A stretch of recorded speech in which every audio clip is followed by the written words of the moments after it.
This isn't the first time the union has gone on strike. Heavens no. There have been 2 prior strikes. Both times the union won significant concessions, including overtime pay and a medical plan. This time their demands are more, I guess you could say, aggressive.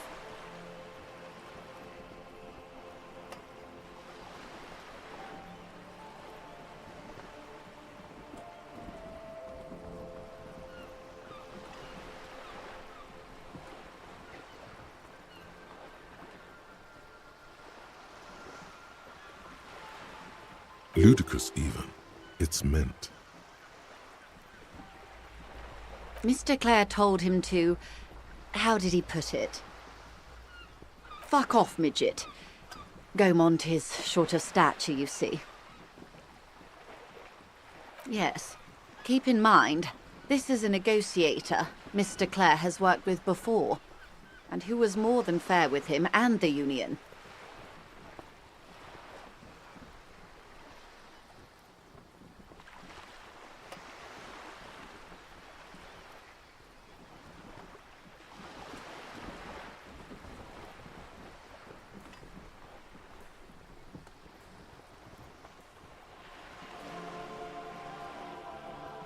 There are leaflets everywhere, and banners. What did they say again? Every worker, a member of the board. Most of the workers probably don't know what that means.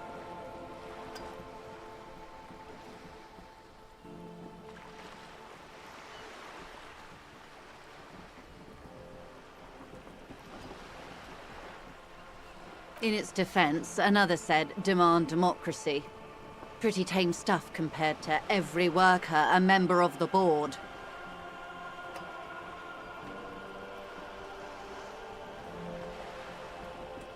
It's quite simple, you see. Every time the Wild Pines group makes a decision, about what? About anything really, it needs the signature of each of the 2,200 workers in its Martinez terminal. Just so you understand, this is but one of 22 terminals owned by Wild Pines. Essentially, not only are they kings of the company, they are also kings of the 72,000 employees of Wild Pines Group.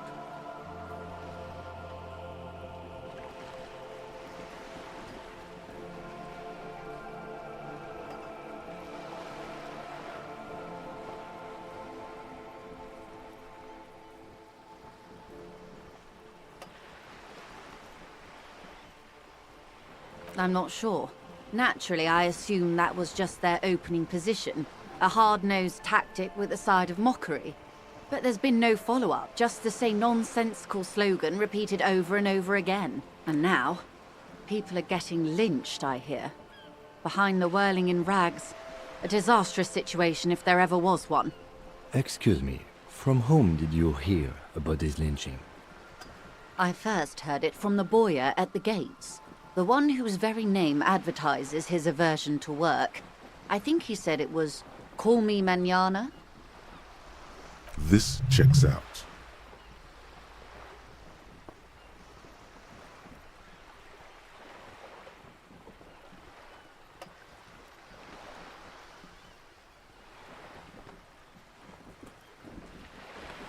Everard Clare is a man of the utmost integrity. If you can say one thing about him, it's that he always puts the interests of the workers first. Of course not. Everard is fantastically corrupt. I imagine he has a thick, viscous goo where you and I have blood. If you were to prick him with something sharp, you could see it oozing out. A knife, maybe? No, a rapier.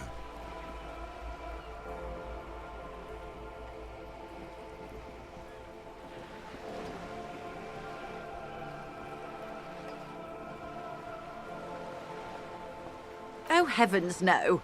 We get along just fine.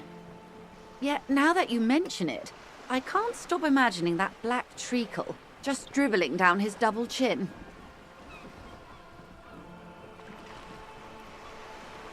He is the most corrupt individual I have ever seen, and I deal with men like him for a living. If there is anyone more venal, more irredeemably nepotistic, then it's his twin brother, Edgar. Yes, Edgar looks exactly like his brother, except for that lazy eye. He also talks exactly like Evrart does, and when one's term as foreman is up, the other takes over. It's how they circumvent the term limits, you see, with a funny little switcheroo. While in office, they've embezzled God knows how much of their workers' dues.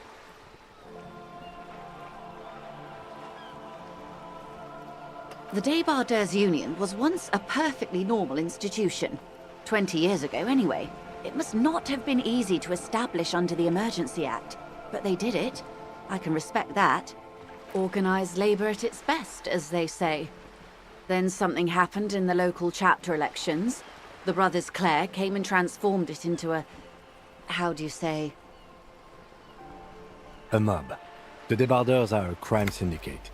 Sad as it may be, I suspect we'll be forced to cooperate with them.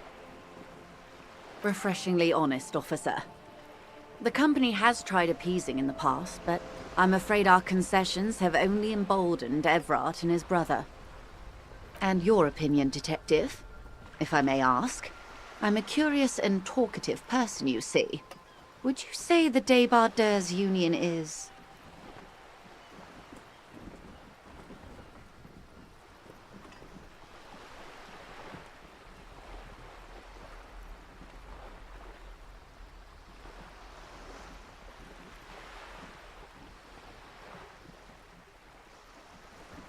Of course, officer.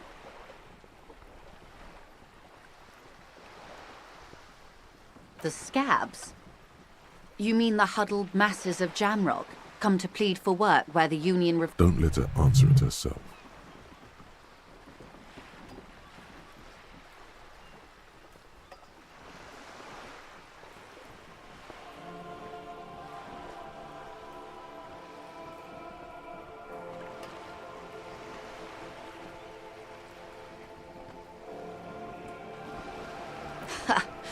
If the workers were organized by Wild Pines, then it would be a company secret.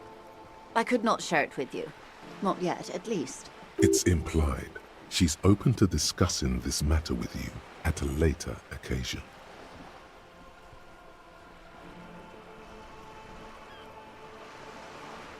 I'm glad you asked.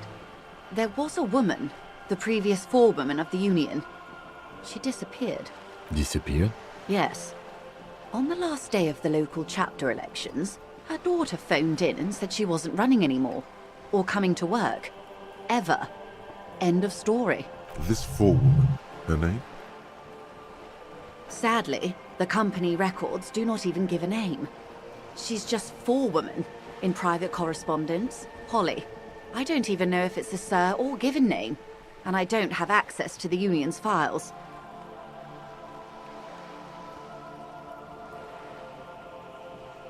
Downright haunting, if you ask me. The Wild Pines suspected foul play, but what could they do? It was a Union matter. The point of the presentation is, these kinds of things happen around the Clares.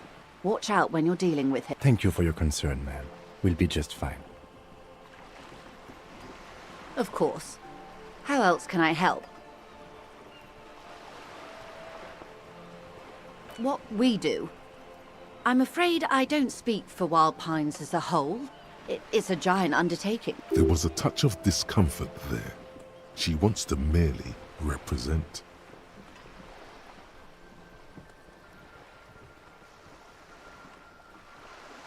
The Pines' core competency is logistics. Container shipping, freight, that sort of thing. See those airships there, blinking? Those are the shipping side of things, and that is the terminal. Another subdivision deals with energy, oil and gas exploration. The Wild Pines Group is one of the original Revacholian Indo-tribes. Companies awarded royal monopolies by the king, the suzerain himself, centuries ago. The king is long gone, but several of the Indo-tribes remain.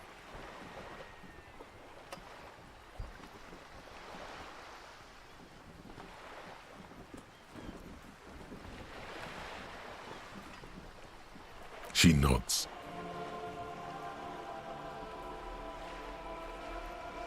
Quite a few things, I'm afraid. The information I'm to share with you includes sensitive trade secrets. For the sake of my employer, I have to ask for your names and badge numbers. Of course, ma'am. We should have introduced ourselves. I am Lieutenant Kitsuragi, from Precinct 57. And this is my colleague from Precinct 41. I'm afraid he doesn't have his badge at the moment. I hope mine will suffice. How curious. Why is that, Detective?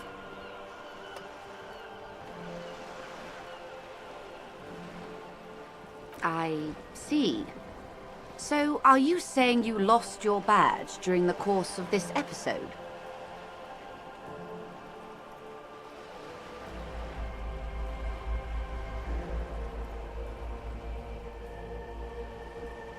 I can't hear you, darling. Speak up, please.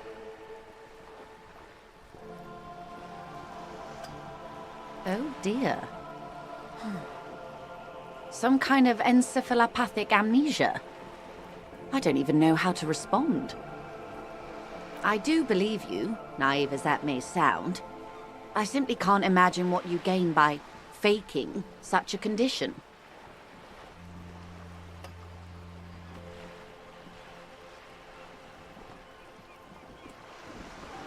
As I said, ma'am, his technique may be very unconventional, but he is an officer of the RCM.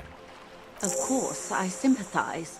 But I'm afraid I simply can't share anything more until I've seen that badge. She's a professional negotiator.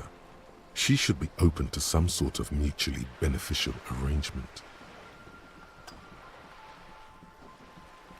Of course. But before we do, officers, let me be perfectly clear. The situation is extremely volatile. The sooner we can speak about this lynching business, the better for all of us. Of course, Detective.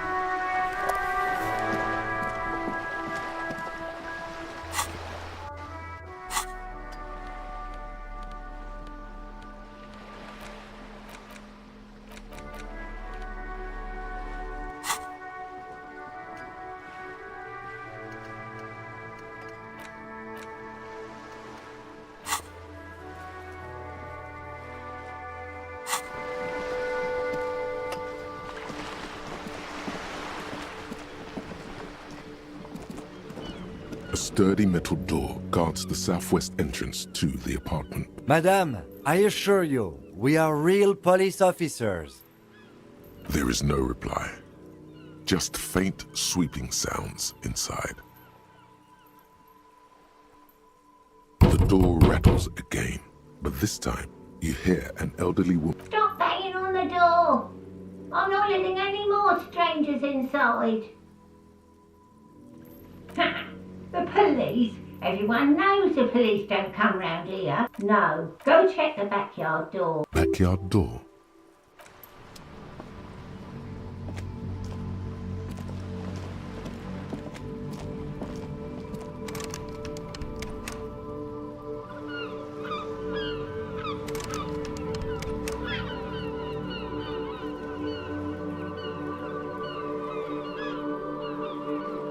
Yeah, you better keep walking. The streets will flow red once more.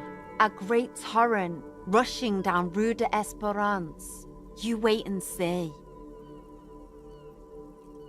The streets will not flow red with anything. Who are you? I'm Cindy the fucking Skull. What else do you want to know? Date of birth, blood type, the last time I was tested for Hep C.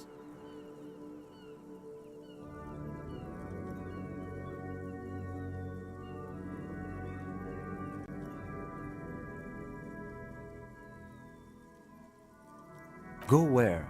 Accosting a minor? Listen to your partner, pigman. Keep your grubby hooves off little old ladies.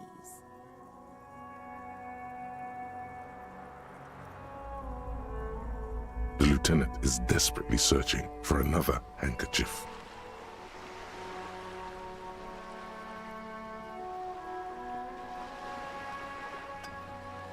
Hatred, disgust, it's difficult to tell which of the two is more present in her girlish features. The woman on the boat does not notice her staring.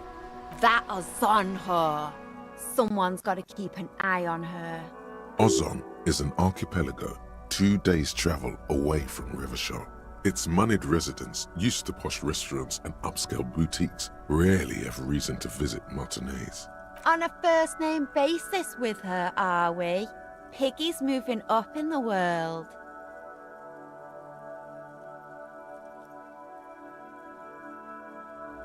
It's where they grow whores like her, and their whoremen.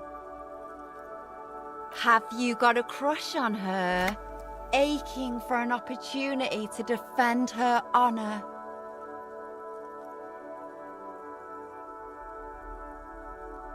Can't you tell? I'm painting a beautiful mural, an aereo graffitio visible from low. I haven't really started it yet. I'm waiting for the right words.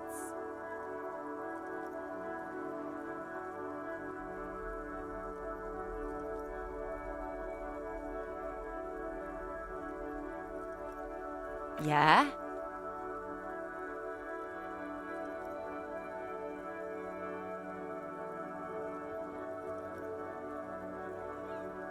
Thanks. I'm sure the inspiration will come to me now that I have an official RCM stamp of approved. She means the opposite. I ain't no snitch, pigstein. Go forth and forage in someone else's shit. No shortage of squealers in these parts. Actually, there is a shortage of people who talk to us in a normal, calm, informative manner. We weren't put on this earth to make your life pleasant, fucko. Watch your back, ungulate. You've got eyes on you.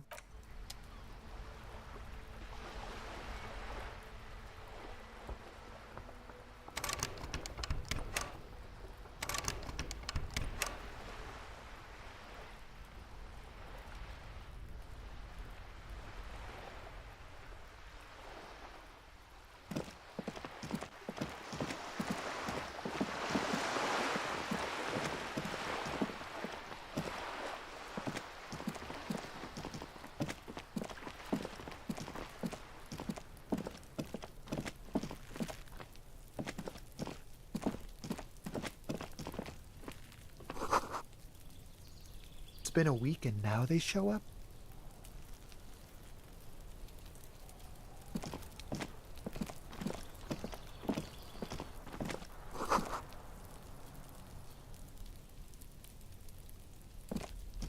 Can't get involved in this.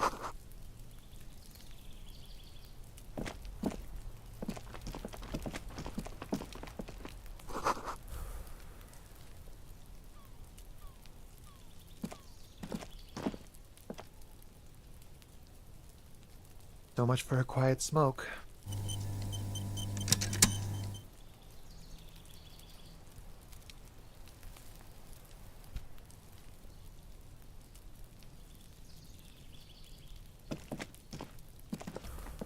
I knew I should have quit. There must be another way into the building.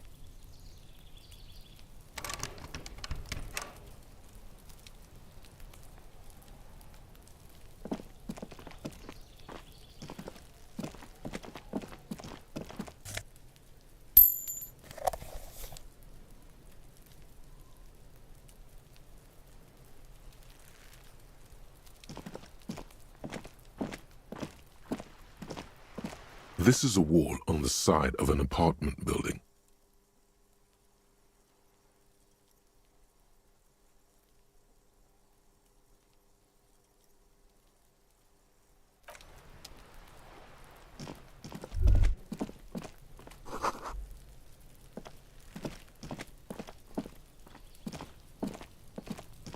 You see a young man on a balcony nursing a cigarette. His eyes have been following. Not looking for any trouble, officer.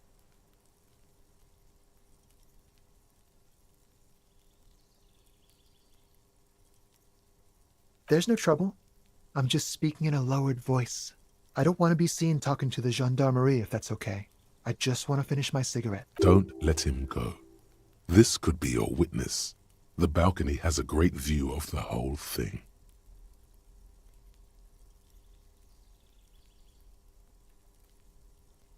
Is it really that important?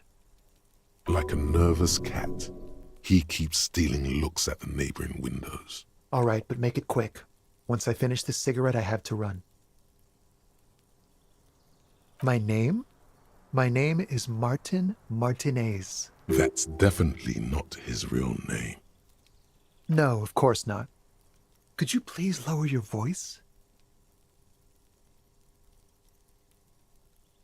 I'd even go so far as to say that the view is a little too good, my dear gendarme. Do you have an estimate of when the body will be taken away? We will remove the body as soon as possible. Now tell us, where were you last Sunday? Oh. You already asked me that, didn't you?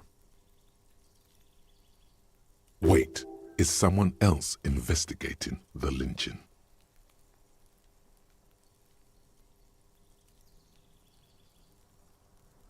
No, not you. Some more muscular type. And when did you speak to this more muscular gentleman? Last week? I don't know. Look.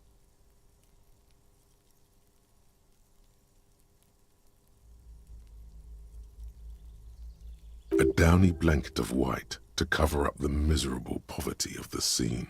You didn't answer the question. What were you doing? I had a friend over. It was my Sunday friend. He doesn't reply, gesturing no with his cigarette. Under the grey sky, snow continues to pile on the neighboring windowsills. No. We won't.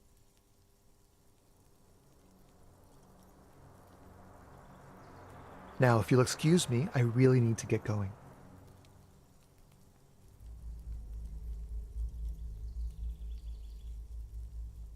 Good luck with the investigation.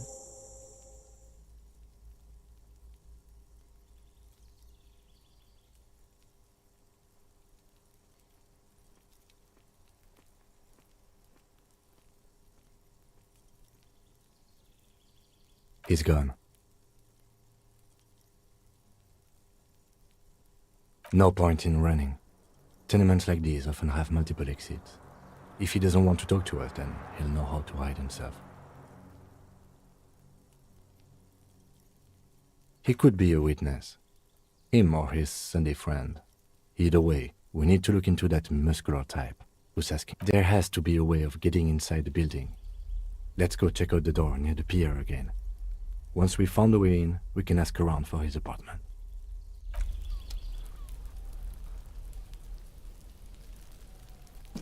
A stone, like any other, lying in a whirl of sleet and mud. Maybe there's something under it. There's a key beneath it, rusty from the dirt. This must be for the front door. Pity it doesn't have the apartment number on it. This building has hundreds of apartments. We'll just have to go in and see.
This door has been closed with a padlock.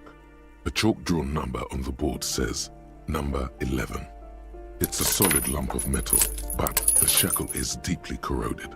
A solid pair of chain cutters would make short work of it.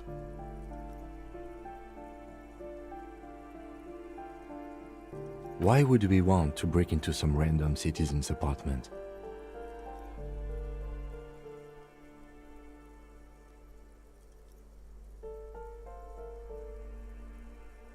The lieutenant doesn't say a word. His face wiped clear of any, but he knows it wouldn't make much of a difference. I suppose if one were committed to it, there's a pair of chain cutters in the kinema. No reply. It's a solid lump of metal, but the shackle is deeply corroded. A solid... No reply.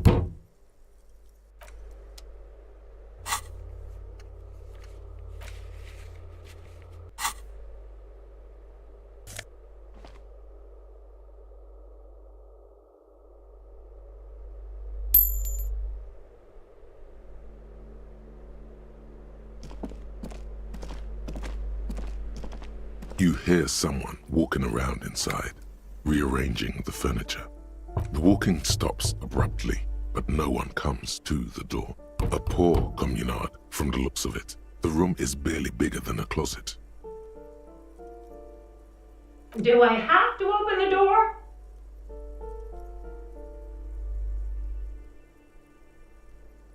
Do you have a warrant? I'm not obligated to open the door if you don't have... Let's go.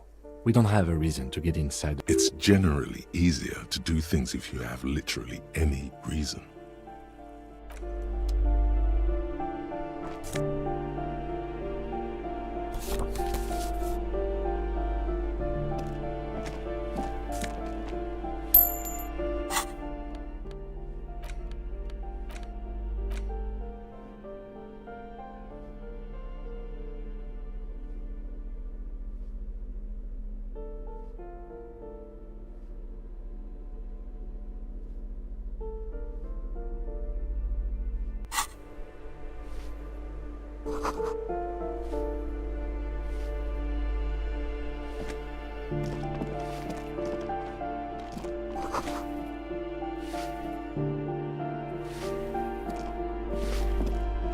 Give me a moment. The cold never does any good for my bronchitis.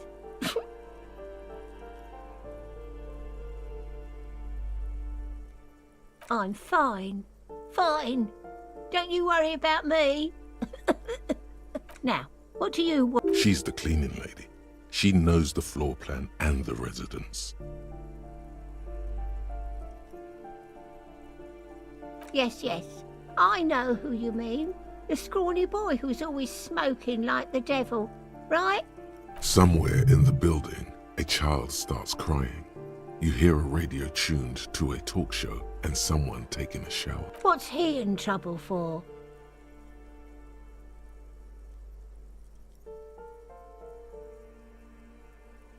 Talk?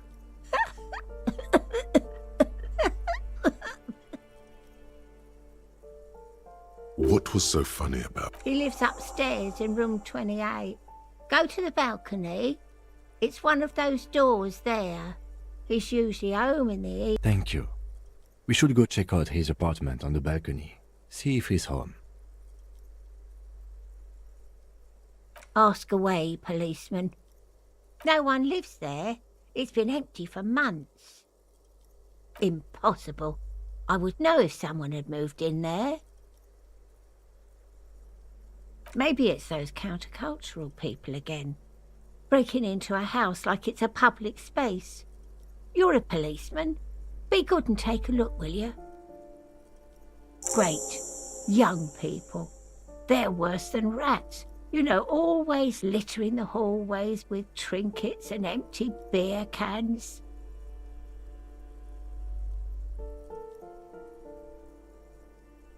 People come and go. I don't keep... They probably just moved or died, hopefully somewhere else. The artiste? Nothing I can do about her, I'm afraid. She ruins the walls faster than I can clean them. Still, she leaves an old lady to her business. More than I can say for... She mumbles some kind of a response, then hacks something into her handkerchief. I'm no one. Just an old woman who cleans... if you can call it living. I have a little room upstairs right next to the coal room. It's barely bigger than a closet. But I don't complain, no. I have my bed and my aching bones to keep me company. She hasn't spoken to anyone for a while. Even her sentences feel rusty.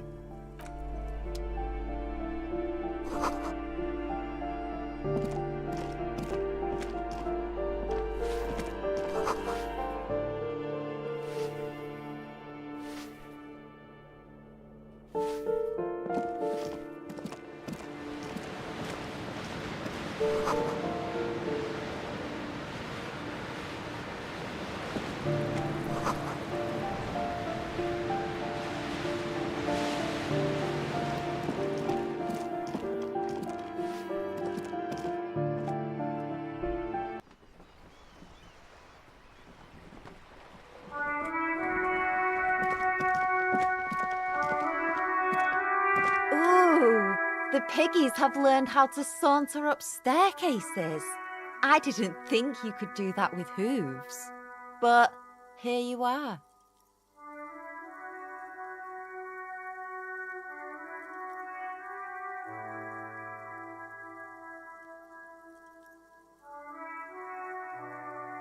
Yes, Uncle Maynard. Huge trouble.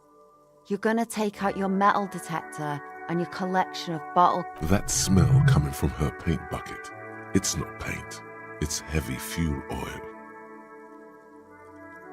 Red-dyed heavy fuel oil, intended for exclusive use in government vehicles, to be precise. What did you think I was using? Aquarels? Sucked it out of a cop's fuel tank myself. Back in Jamrock.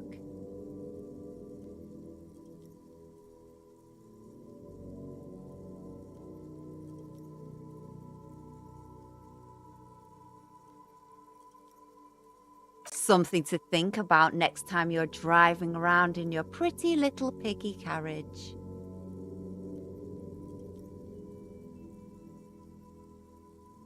I ain't no snitch. Actually, We weren't put on this earth to make your life...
again, officers.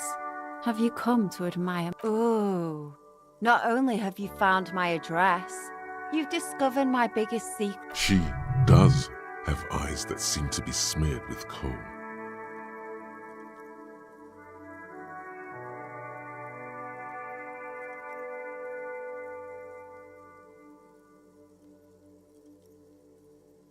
Yes, I keep hoping a shaft will collapse on me, but somehow it never happens.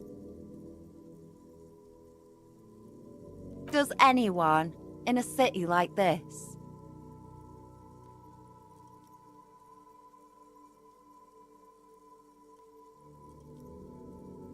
Shoot, Piggy. It's what you do, isn't it?